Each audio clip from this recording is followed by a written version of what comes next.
Shalom.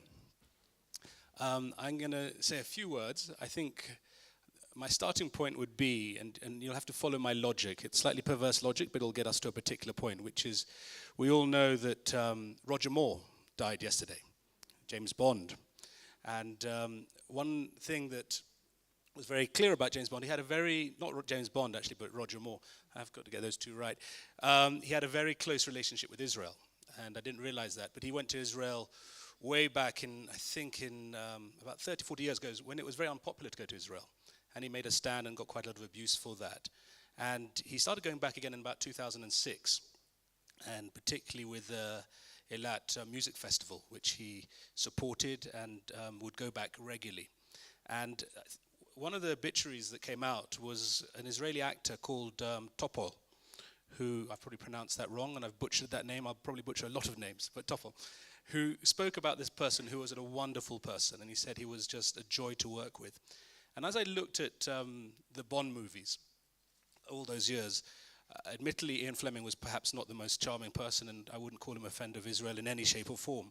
But actually, if you look through the history of all the Bond movies, there's been so many people who are associated with Israel, either Jewish or friends of Israel, whether it's people like Saltzman, who was the original person, of course, who bought the rights to them with the Broccoli, right through to Mendes, who was the director of Skyfall. I could go through the list of pretty well any of the Bond movies. I could give you, I'm a bit of a Bond buff. I could tell you an Israeli or a Jewish person who was involved with them. And actually, one of the interesting things which came out of it was, and this is where my point's going, so bear with me, but was the person who made the series, and most Kenyans think it was made here, which was the series on the raid of Entebbe, Victory in Entebbe, Thunderbolt, all of Operation Thunderbolt. And all Kenyans think those movies were made here. And of course, the tragedy was that they were all made in California. And the reason I say that was that I think there's a great opportunity here going forward for a lot of these things which historically have been made overseas. And we've all got stories. Film and TV is about telling stories. Is to start looking at how we can make our stories together. And I'll do a quick plug on Kenya here. Those of you who obviously know about Kenya film here, we've got the topography. You know, there's very few places in Kenya where you can go from snow to beach to tropical rainforest to savanna. You've got peri-urban schemes, you've got slums, you've got mansions. We've got that as well, but we're one of the few countries, if only country in Kenya, which has actually got all the different cultural groups of Africa in one place.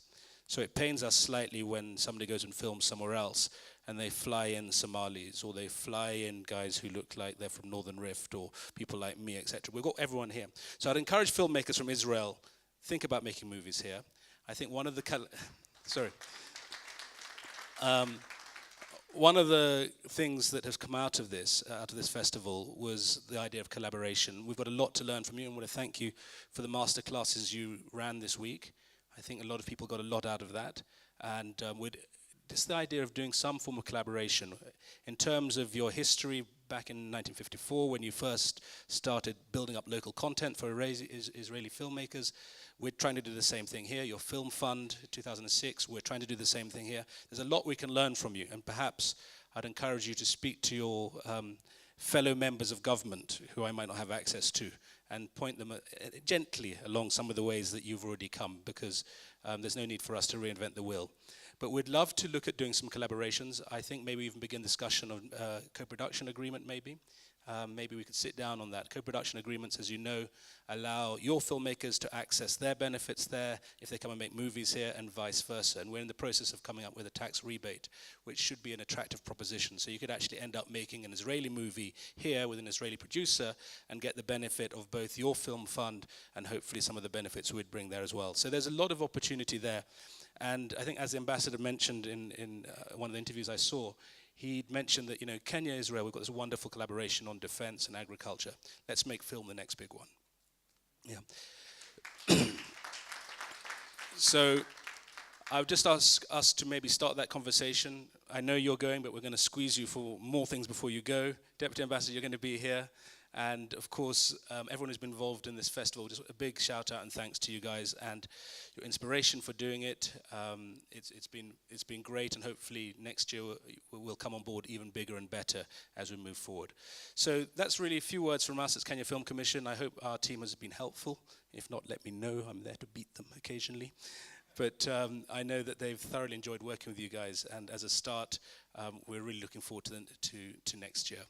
I'd like to just finish, as you all know, Psalm 122, verse 4, is all about Jerusalem. Hi, I'm Jazz from Film Studios Kenya, and I'm here with Chris Foot, the chairman of Kenya Film Commission. How are you doing? Very well, how are you? I'm very well, thank you. Thank you very much. So we have just, we were supposed to have some awards tonight, however there weren't enough, I think, people who had registered for it. Unfortunately, we missed it. However, we are here with the Sharakeh Israel Film Festival, and we have had many movies that have been shot and also master classes. And I just wanted to ask you, what is the genesis of this partnership?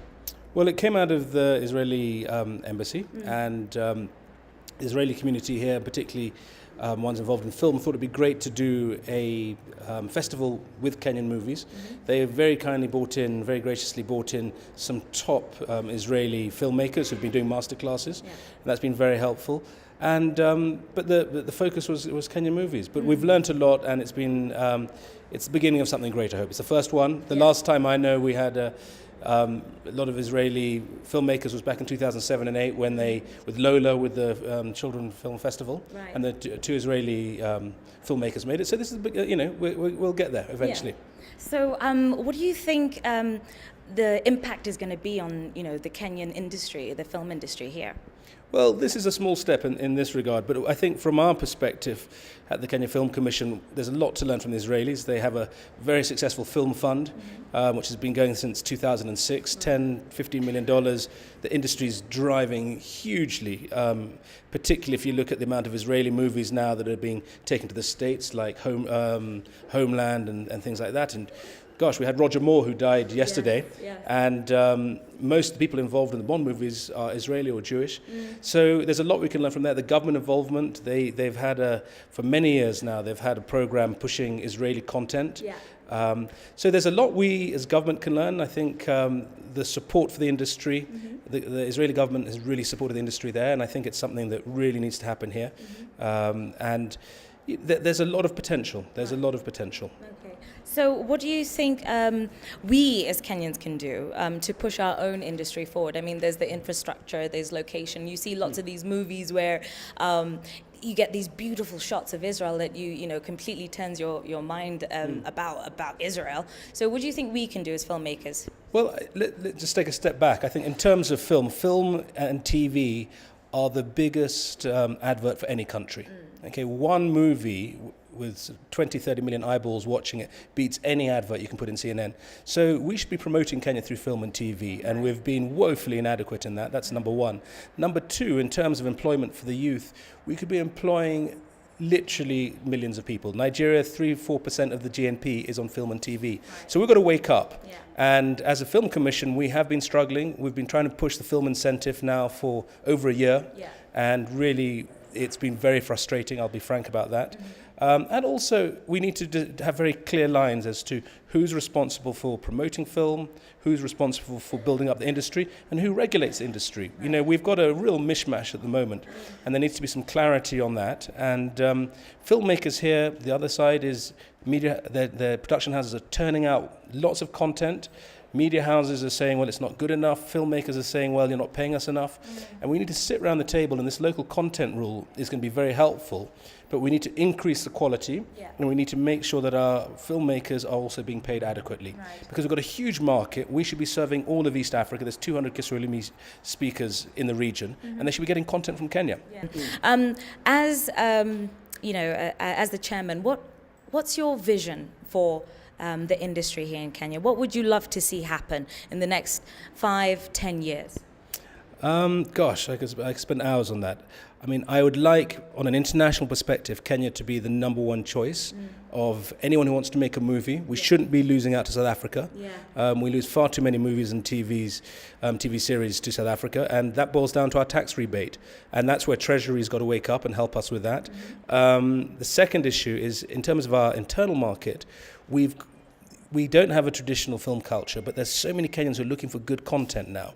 And the days of relying just on the media houses, we should be looking at all the different platforms which are available to us to put our content out there.